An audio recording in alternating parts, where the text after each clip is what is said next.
असं म्हणतात उत्तर प्रदेशच्या सत्तेची चाबी ही पूर्वांचलच्या मतदारांच्या हातात असते. पूर्वांचल म्हणजे पूर्वी उत्तर प्रदेश आणि या पूर्वी उत्तर प्रदेशची राजधानी आहे बनारस म्हणजेच धर्मनगरी काशी आणि आता राजकीय वजन मिळालेली मोदींची वाराणसी. मोदी खासदार असण्याचा वाराणसीला आणि पूर्वांचलच्या मतदारांवर काही प्रभाव होणार का? भाजपला याचा फायदा होणार का? अखिलेश यादव आपला गड मजबूत राखू शकणार का? या सगळ्या प्रश्नांची उत्तरं याच वाराणसीत दडलेली आहे आणि म्हणूनच वाराणसीचा फेरफटका मारू आणि जाणून घेऊ काय आहे पूर्वांचलच्या मतदारांच्या मनात. मोदींची जादू अजूनही कायम आहे की अखिलेश आणि राहुलची युती इथे काम करेल? बघूया धर्मनगरी वाराणसी कशी बदलते आहे ते.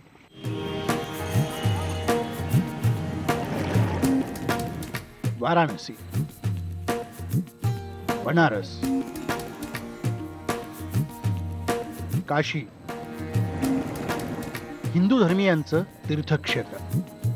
या अथांग पसरलेल्या गंगेच्या काठाचं सर्वांनाच आकर्षण आहे.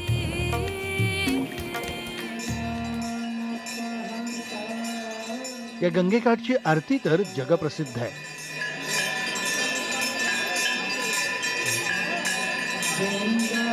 इथं मोक्ष मिळतो अशी श्रद्धाही आहे. प्राचीन भारतीय संस्कृतीची ओळख करून घेण्यासाठी देश विदेशातून पर्यटक इथे येतात. ही धार्मिक नगरी 2014च्या लोकसभा निवडणुकींमुळे चर्चेत आली, कारण इथले खासदार आहेत खुद्द पंतप्रधान नरेंद्र मोदी. त्यामुळे उत्तर प्रदेशच्या महाभारतात मोदींच्या या शहरात काय होणार याची उत्सुकता सर्व देशाला लागली आहे. वाराणसीत जी राजकीय हवा असेल त्याचा परिणाम सर्व पूर्व उत्तर प्रदेशात पडणार आहे. वाराणसी हा भाजप आणि संघ परिवाराचा परंपरागत गड राहिलाय. मोदी गंगेला माता म्हणतात, म्हणूनच ते पंतप्रधान झाल्यानंतर नेमकी वाराणसी कशी बदलली ते आपण पाहणार आहोत. वाराणसीचे घाट आणि गंगा नदी आधीपेक्षा बरंच स्वच्छ झालेलं आहे. विशेषतः घाट, वाराणसीचे घाट फार मोठे आहेत. ऐतिहासिक घाट आहे, पण आत्तापर्यंत मी जेव्हा जेव्हा आलो तर एक गोष्ट मनाला नेहमी व्यथित करायची की इतकी चांगली जागा पण इथे सगळीकडे अस्वच्छता आहे, घाट सगळीकडे घाण पसरलेली. पण यावेळी जेव्हा मी वाराणसीला आलो तर एक गोष्ट निश्चितपणे मानायला हवी की सगळे घाट म्हणजे अगदी 80 घाटापासून तर शेवटच्या घाटापर्यंत सगळे घाट अतिशय स्वच्छ दिसतात. इथल्या पायऱ्या सगळ्या स्वच्छ दिसतात आणि गंगेचं जे पाणी काठावर जमा होतं ते स्वच्छ होतं. नेहमी इथे पूजा करायला येणारे लोक जे फुलं आणतात, जे निर्माले टाकतात, त्याच्यामुळे गंगेचा काठ आत्तापर्यंत कधी घाण असलेलं अस्वच्छ असं दिसायचं. पण यावेळेस हा जो एक प्रथम फरक जाणवतो डोळ्यांना की तो म्हणजे सगळीकडे स्वच्छता बघायला मिळते.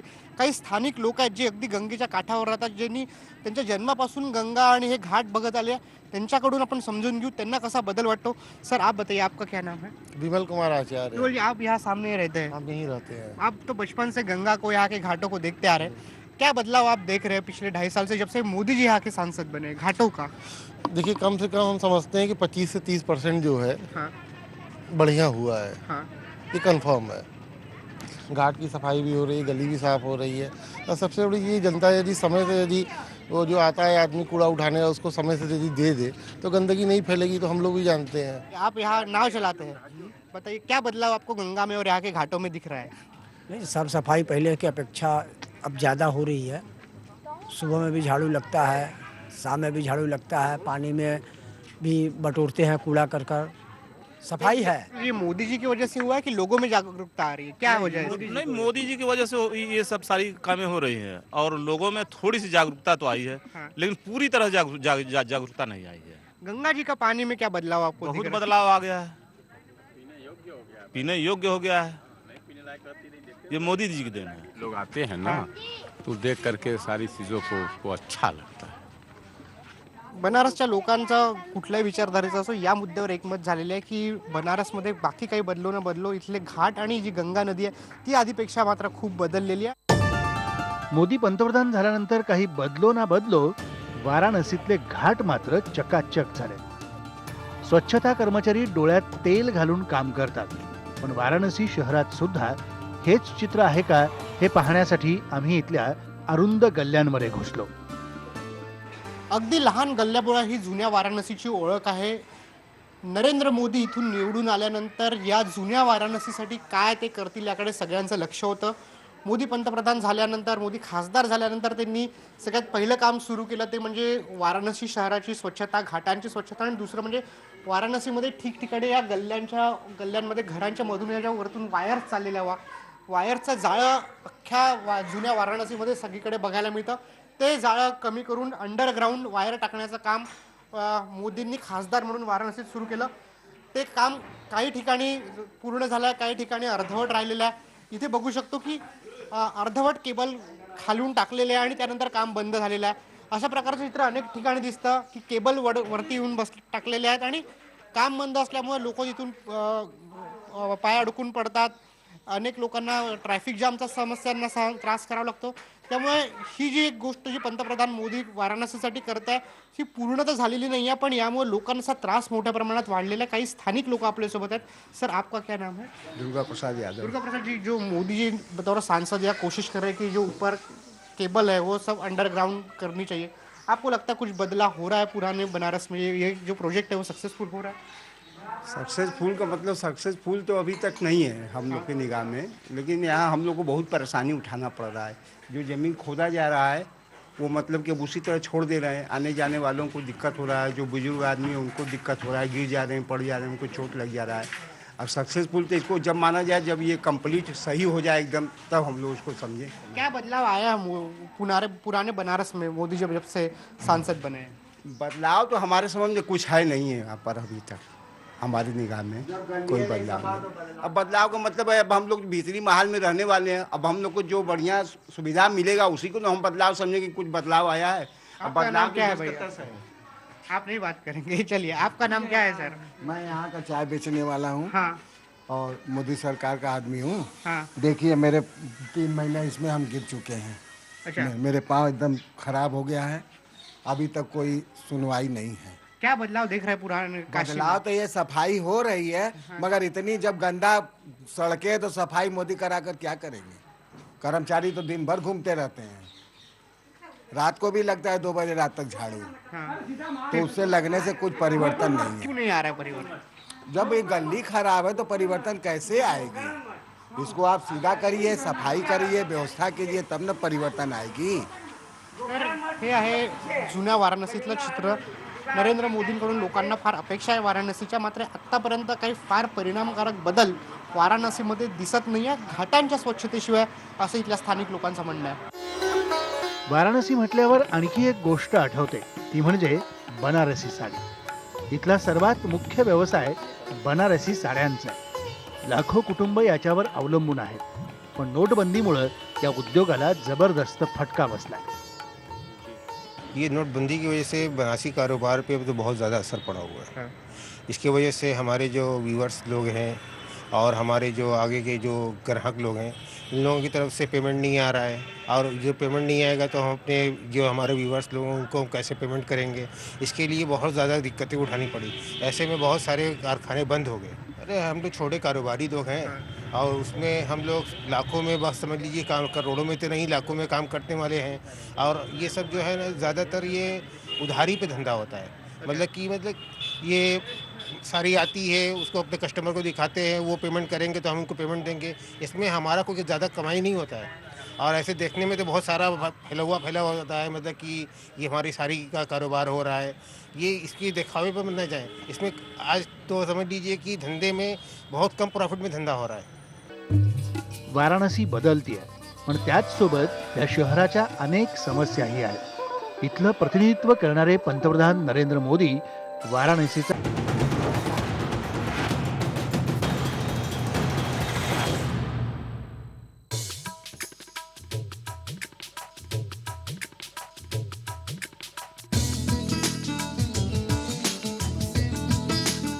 वाराणसी आणखी एक कारणासाठी प्रसिद्ध आहे, ते म्हणजे बनारस हिंदू विद्यापीठ. इथले विद्यार्थी निवडणुकीबद्दल काय विचार करतात हे जाणून घेण्यासाठी आम्ही तिथल्या कॅम्पसमध्ये गेलो. वाराणसी आणि पूर्वांचलची हवा कुठल्या दिशेने जाते आहे, मोदीचा करिश्मा अजूनही इथल्या युवकांच्या मनावर कायम आहे का, हे जाणून घेण्यासाठी मी सध्या BHU मध्ये आलेलो आहे. आणि BHU मधले जी यंग जनरेशन आहेत, जे इथले मतदार सुद्धा, काय यांच्यामध्ये इथल्या युवकांमध्ये चर्चा चालू आहे ती समजून घेऊ. भाई बताइए, आपका क्या आपसे शुरुआत करेंगे। आपका क्या नाम है? सुमित कुमार। सुमित भाई, मुझे बताइए क्या इस बार पूर्वांचल और बनारस की हवा चल रही, क्या मुद्दे हैं इस बार? मुद्दा तो वही हर बार की तरह है कि वो लोगों को रोज़गार मिले, विकास पे हम लोग आगे बढ़ें। डेवलपमेंट हो, ठीक है, प्रशासन थोड़ा अच्छा रहे, थोड़ा विकास हो, ठीक है, भ्रष्टाचार कम हो। इस बार यूथ के मन में मोदी का राज है कि अखिलेश का राज है? देखिए, सबसे पहली बात यह है कि विकास के मुद्दे पर पहली बार पार्टियां अब चूंकि खड़ी हो रही हैं। बेसिकली अब पहले जातिगत मुद्दे थे और दूसरी कई सारे मुद्दे थे, लेकिन चूंकि पहली बार विकास के मुद्दे पर खड़ा हो रही हैं पार्टियां, तो that is very very good thing for the people end for the political parties also. But in my frankly if I say that there is no way for any party, because this time the youth is completely confused तो मतलब किसको vote दे किसको ना दे इस चीज़ के लिए, क्योंकि भाई जो पार्टियां अपने पार्टी से जो वोटर्स जिसको कहते हैं, वोटर्स जो अपनी पार्टी से जुड़े हुए हैं, वो तो भाई उनको उन्हीं को देंगे। बट कुछ पार्टियां जो होती हैं जो कंफ्यूज होती हैं, असल में वोट वही डिसाइड करती हैं। एंड वक्त पे जो लास्ट टाइम में जो वोट्स पड़ते हैं वही डिसाइड करते हैं। क्या लग रहा है, क्या कहा जा रहा है बनारस का युवा?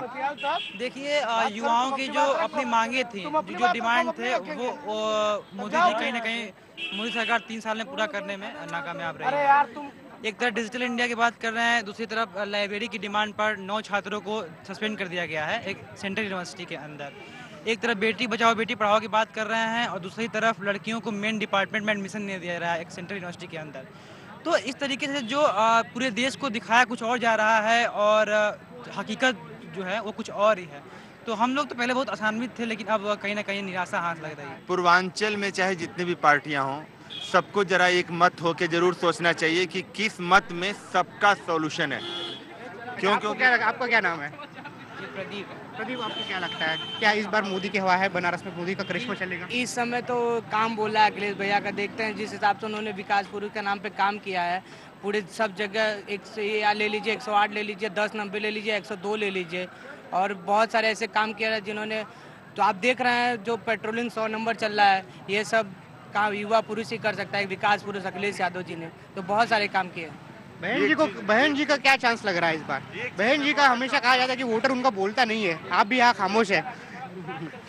कुछ भी हो सकता है, यहाँ पे राजनीति है, ठीक है, बहन जी भी आ सकती हैं, 1-2 बार सरकार भी बनाई है, तो यहाँ पे कुछ भी हो सकता है। ये अभी कहना मुश्किल है, बाकी चुनाव के बाद ही हो सकता है निर्णय आपको क्या इसका। लगता है बहन जी की क्या पूर्वांचल में स्थिति रहेगी? देखिए, उनके जो वोटर्स हैं वो उनके ही हैं और कहीं नहीं जाएंगे। तो कुछ हद तक तय है, क्योंकि ये मैटर जो है सेंट्रल गवर्नमेंट का तो है नहीं, ये स्टेट गवर्नमेंट का है। तो स्टेट गवर्नमेंट में 4-5 पार्टियां हैं जो कि अपना मतलब कहते हैं कि पोलराइज्ड क्षेत्रीय राजनीति में थोड़ी सी धुरंधर हैं।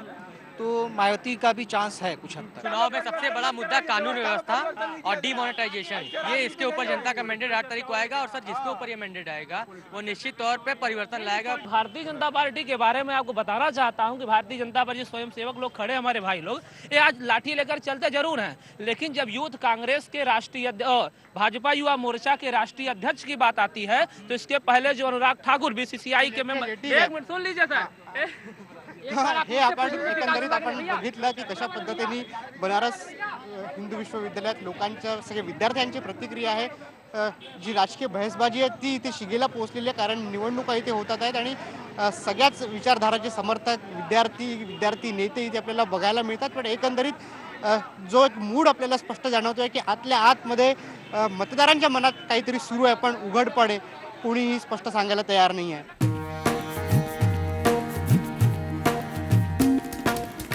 वाराणसी आणि पूर्व उत्तर प्रदेशात एका गोष्टीची सर्वाधिक चर्चा आहे, ती म्हणजे मोदींनी दत्तक घेतलेल्या जयापूर या गावाची।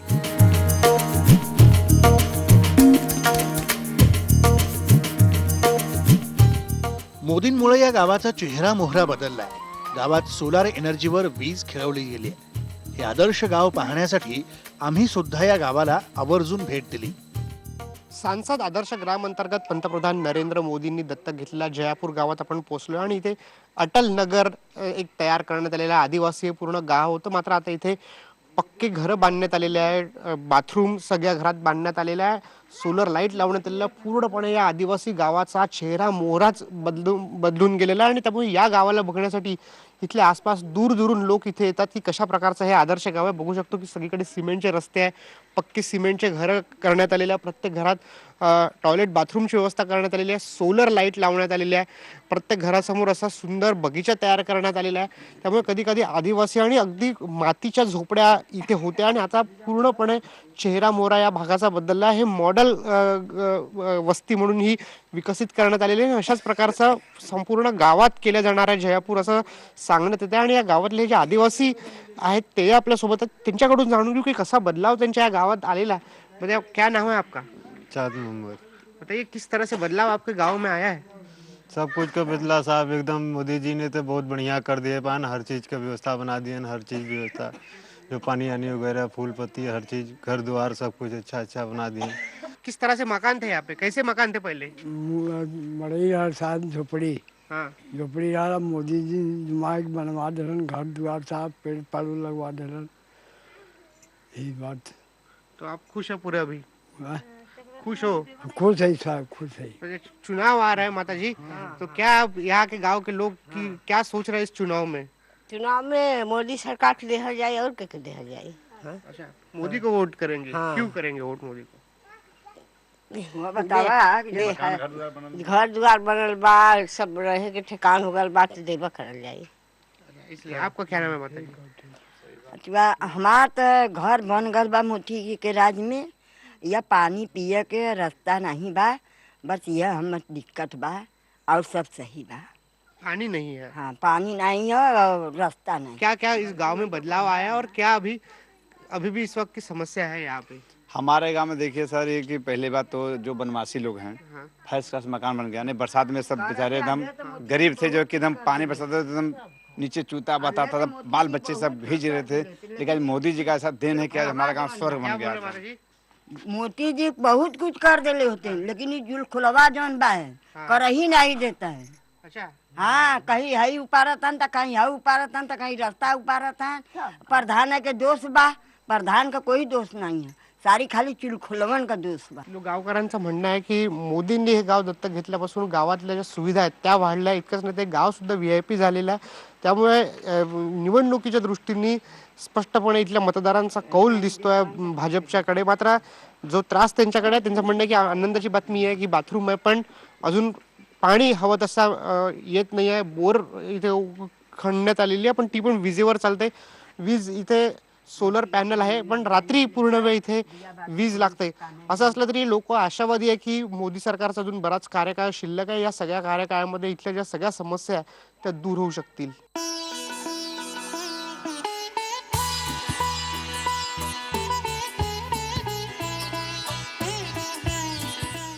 मोदींची वाराणसी कशी बदलतीये हे आम्ही आज पाहिलं. यूपीचं महाभारत जाणून घेण्यासाठी उत्तर प्रदेशचा आमचा प्रवास असाच सुरू राहणार आहे. व्हिडिओ जर्नलिस्ट दीपेंद्र रावतसह कौस्तुभ फलटणकर, IBM लोकमत, वाराणसी.